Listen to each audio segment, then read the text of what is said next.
সদ্যঘোষিত high school শিক্ষান্ত পৰীক্ষাত 100% ফলাফল লাভ কৰাৰ বাবে কীৰ্তি ছাত্ৰ-ছাত্ৰীসকলক সম্বৰ্ধনা।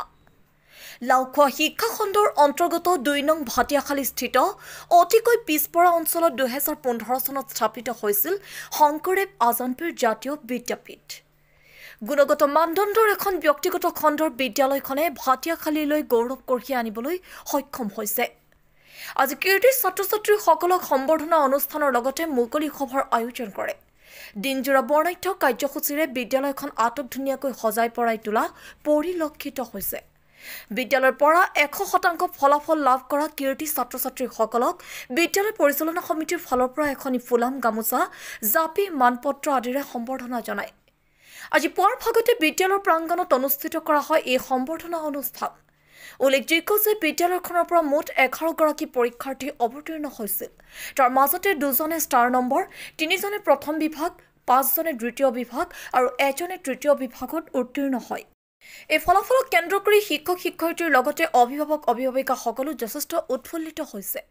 উল্লেখযোগ্য যে এই ফলাফলৰ আঁৰত শিক্ষক-শিক্ষয়িত্ৰীসকলৰ যথেষ্ট ত্যাগ, কষ্ট আৰু অৰিহণা আছে।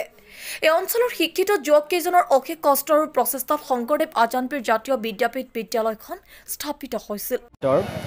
2023-24 বৰ্ষৰ যিসকল ছাত্ৰ-ছাত্ৰীয়ে হাইস্কুল শিক্ষান্ত পৰীক্ষাত অৱতীৰ্ণ হৈছিলে তাৰ ভিতৰত ভাল ফলাফল কঢ়িয়াবলৈ সক্ষম হৈছে। সেই পৰিপ্ৰেক্ষিতত আমি সেইসকল ছাত্ৰ-ছাত্ৰীক প্ৰেৰণা যোগোৱাৰ কাৰণে আজি এখন সম্বৰ্ধনা অনুষ্ঠানৰ কাৰ্যসূচী আৰম্ভ কৰিছোঁ। আমাৰ এই 2 নং বাটিয়াখালী শংকৰদেৱ আজানপীৰ জাতীয় বিদ্যাপীঠত কিমানজন ছাত্ৰ-ছাত্ৰীয়ে পৰীক্ষাত আমাৰ বিদ্যাপীঠৰ পৰা মুঠ 11জন ছাত্ৰ-ছাত্ৰীয়ে পৰীক্ষাত অৱতীৰ্ণ হৈছিল আৰু 11জনেই ভাল ফলাফল কঢ়িয়াবলৈ সক্ষম হৈছে। এই অঞ্চলৰ ৰাইজৰ কাৰণে কি আহ্বান জনাব? আমি এই অঞ্চলৰ ৰাইজৰ কাৰণে এইটোৱে আহ্বান জনাম যে আমাৰ এই বিদ্যাপীঠখনৰ ফালৰ পৰা যি ফলাফল কঢ়িয়াই আনিছে, অহা বছৰ যাতে আৰু ভাল ফলাফল কঢ়িয়াই আনিব পাৰে, তাৰ প্ৰতি যাতে আমাৰ এই অঞ্চলৰ ৰাইজসকলে, সচেতন ব্যক্তিসকলে যাতে আমাক সহযোগ কৰে, তাৰ প্ৰতি তাৰে আহ্বান জনাইছোঁ। আৰু প্ৰথমবাৰৰ বাবে আপোনালোকৰ বিদ্যালয়ৰ ফালৰ পৰা পৰীক্ষাত অৱতীৰ্ণ হৈছে। আমাৰ প্ৰথমবাৰৰ বাবে এই বিদ্যাপীঠখন 2015 চনত স্থাপিত হৈছিলে। এইবাৰেই প্ৰথমবাৰৰ বাবে হাইস্কুল শিক্ষান্ত পৰীক্ষাত অৱতীৰ্ণ হৈছে আৰু 100% ফলাফল কৰিবলৈ সক্ষম হৈছে। সেইকাৰণে আমাৰ বিদ্যাপীঠৰ লগতে আমাৰ এই অঞ্চলবাসী ৰাইজেও গৌৰৱান্বিত হৈছে, লগতে উৎফুল্লিত হৈছে। তাৰ পৰিপ্ৰেক্ষিতত আপোনালোকে দেখা পাইছে যে ইয়াত ৰাইজৰ বহুত গেডাৰিং হৈছে। আজি দিনজোৰা কাৰ্যসূচী? হয়, আজি আমাৰ দিনজোৰা কাৰ্যসূচী আছিলে। ৰাতিপুৱা 9 বজাৰ পৰা আবেলি 3টালৈকে কাৰ্যসূচী আছে। বিদ্যালয়খনৰ নাম কি আছিলে? আমাৰ বিদ্যাপীঠৰ নাম হ'ল শংকৰদেৱ আজানপীৰ জাতীয় বিদ্যাপীঠ। এই বিদ্যাপীঠখন 2 নং বাটিয়াখালী, নগাঁও জিলা 2 নং বাটিয়াখালীত অৱস্থিত, এখন ভিতৰুৱা অঞ্চলত। আজি আমাৰ এই 2 নং বাটিয়াখালী শংকৰদেৱ আজানপীৰ জাতীয় বিদ্যাপীঠৰ কৃতি ছাত্ৰ-ছাত্ৰীসকলৰ সম্বৰ্ধনা অনুষ্ঠান আছিলে। তাৰ লগতে আমাৰ সাংস্কৃতিক অনুষ্ঠানো আছিলে।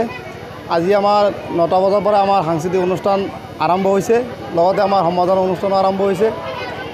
আৰু কৃতি ছাত্ৰ-ছাত্ৰীসকলে এই 2 নং বাটিয়াখালী শংকৰদেৱ আজানপীৰ জাতীয় বিদ্যাপীঠলৈ যি গৌৰৱ কঢ়িয়াই আনিছে, এই বিদ্যাপীঠৰ শিক্ষকসকলৰ তৰফৰ পৰা তেখেতসকলৰ ভৱিষ্যত দীৰ্ঘায়ু কামনা কৰিছোঁ।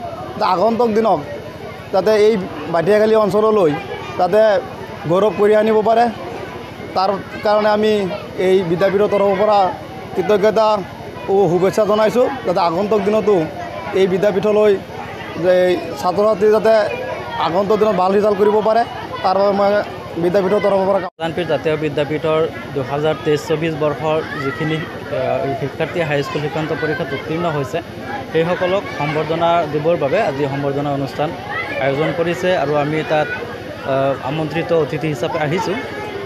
এই বিদ্যালয়খন 2015 চনত স্থাপিত হৈছিল আমাৰ 2 নং বাটিয়াখালী গাঁও পঞ্চায়তৰ অধীনত।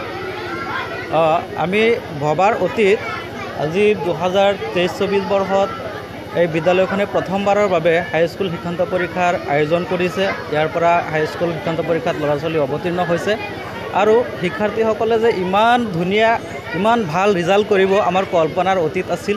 গতিকে আমি আজি গোটেই ভাটিয়াখালীৰ অঞ্চলবাসী আমি আজি গৰ্বিত। লগতে পৰিচালনা সমিতি, অভিভাৱক-অভিভাৱিকা আৰু বিশেষকৈ কঠোৰ পৰিশ্ৰম কৰি দিনে ৰাতি লিখা পঢ়া কৰি যিসকল শিক্ষাৰ্থীয়ে ইমান ধুনীয়া ফলাফল দেখুৱাই আমাক গৰ্বিত কৰিছে, সেই সকলোকে আজি আমি অন্তৰ খুলি ধন্যবাদ জ্ঞাপন কৰিছোঁ। আৰু মই জানিব পৰা মতে এইখন বিদ্যালয়ৰ শিক্ষকসকলে বহুতো ল'ৰা ছোৱালীৰ ঘৰত গৈ যিখিনি অধ্যয়নৰ টাইম আছিলে বিদ্যালয়ত সেইখিনি কৰাৰ উপৰিও নিশা সন্ধিয়া যিকোনো টাইমতে সিহঁতৰ কিবা অসুবিধা হ'লে লগে লগে শিক্ষকসকল শিক্ষয়িত্ৰীসকল ষ্টুডেণ্টৰ ঘৰত গৈ তেওঁলোকক পঢ়োৱাত আৰু অধ্যয়নত কিমান যদি কিবা অসুবিধা পাইছে সকলোবিলাক সমস্যা সমাধান কৰিছে। মই বিদ্যালয়খনৰ সভাপতিৰ লগত আলোচনা কৰি দেখা পাইছোঁ যে বিদ্যালয়ৰ শিক্ষাগুৰুসকলে অশেষ কষ্ট কৰিছে এইবিলাক ল'ৰা ছোৱালীৰ ভৱিষ্যত জীৱনটো উজ্জ্বল কাম কৰিবৰ বাবে আৰু সেইবাবে আজি হয়তো আমি এইখন ৰিজাল্ট দেখিবলৈ পাইছোঁ। গতিকে আমি অঞ্চলবাসীক অতিকৈ গৰ্বিত আৰু আশা কৰিম আমাৰ এই যে শৈক্ষিক বাতাবৰণটো এইটো যাতে আগন্তুক দিনৰ কাৰণে ইয়াতকৈ আৰু ডাঙৰকৈ ইয়াতকৈ আৰু সুন্দৰকৈ ৰিজাল্ট কৰি আমাৰ কাৰণে বাটিয়াখালী অঞ্চলবাসীৰ কাৰণে বিশেষকৈ গোটেই অসমবাসীৰ কাৰণে এনেকেই ৰিজাল্টবিলাক পালে আমাৰ মনটো সন্তুষ্ট হয় আৰু আমি ভাল পাওঁ। গতিকে পুনৰ এবাৰ সকলোলৈকে মোৰ ফালৰ পৰা আন্তৰিক শুভেচ্ছা জ্ঞাপন কৰিম। আজি কীৰ্তি ছাত্ৰ ছাত্ৰীসকলৰ সম্বৰ্ধনা অনুষ্ঠান পাতিছোঁ। আজি দিনজোৰা কাৰ্যসূচী থাকিব, তাৰ ভিতৰতে নৃত্য থাকিব, গীত থাকিব আৰু বিভিন্ন প্ৰতিযোগিতামূলক কিছুমান থাকিব আৰু আপোনাৰ এইটো সম্বৰ্ধনা থাকিব। গাৰ্জেনসকলক অভিভাৱকসকলৰ সম্বৰ্ধনা থাকিব। যিসকল ছাত্ৰ ছাত্ৰীৰ অভিভাৱকসকলে ইমান কষ্ট কৰি আমাৰ এইখন বিদ্যালয়ত ছাত্ৰ ছাত্ৰীবিলাকক অনা নিয়া কৰিছে সেইসকলকো আমি সম্বৰ্ধনা জনাম আজি এইটো মঞ্চৰ পৰা আৰু এটা ঘোষণা কৰিব বিচাৰিছোঁ। এইটো ভালেই লাগিছে। গতিকে আমি আগন্তুক দিনক এটা হেৰি কৰিছোঁ যে যিটো নেকি আপোনাৰ ধৰক নাইটৰ এটা ব্যৱস্থা, নাইট ক্লাছৰ এটা ব্যৱস্থা, সেই নাইট ক্লাছৰ ব্যৱস্থাও আমাৰ ছাৰসকলকে দিব। গতিকে যিমান দূৰ পৰা যায় আৰু বেলেগ বেলেগ আমাৰ লগত যোগাযোগ কৰিছে, আমাৰ কমিটিৰ লগত যোগাযোগ কৰিছে, বেলেগ বেলেগ স্কুলৰ পৰা যোগাযোগ কৰি আছে। সিহঁতে মানে আমাৰ এইখন বিদ্যালয়ত শংকৰদেৱ আজানপীৰ জাতীয় বিদ্যাপীঠত সিহঁতে ক্লাছ ল'ব, কিন্তু সেই ছাত্ৰকেইটা বেলেগ স্কুলত অধ্যয়ন কৰি আছে। আমাৰ ৰিজাল্ট চাই পেলাই সিহঁতে উৎকৃষ্ট হৈ পেলাই আমাৰ লগত যোগাযোগ কৰি আছে। গতিকে যিমান দূৰ পৰা যায় আমি সেইসকল ছাত্ৰ ছাত্ৰীসকলকো আমি তেনেকুৱা আমাৰ যিটো ৰিজাল্ট হৈছে সেই ৰিজাল্টৰ ওপৰত ভিত্তি কৰি সিহঁতেও আগুৱাই আহিছে। গতিকে সেইসকলকো আমি তেনেকুৱা আমাৰ ছাত্ৰৰ নিচিনা আমি সুবিধা দিম।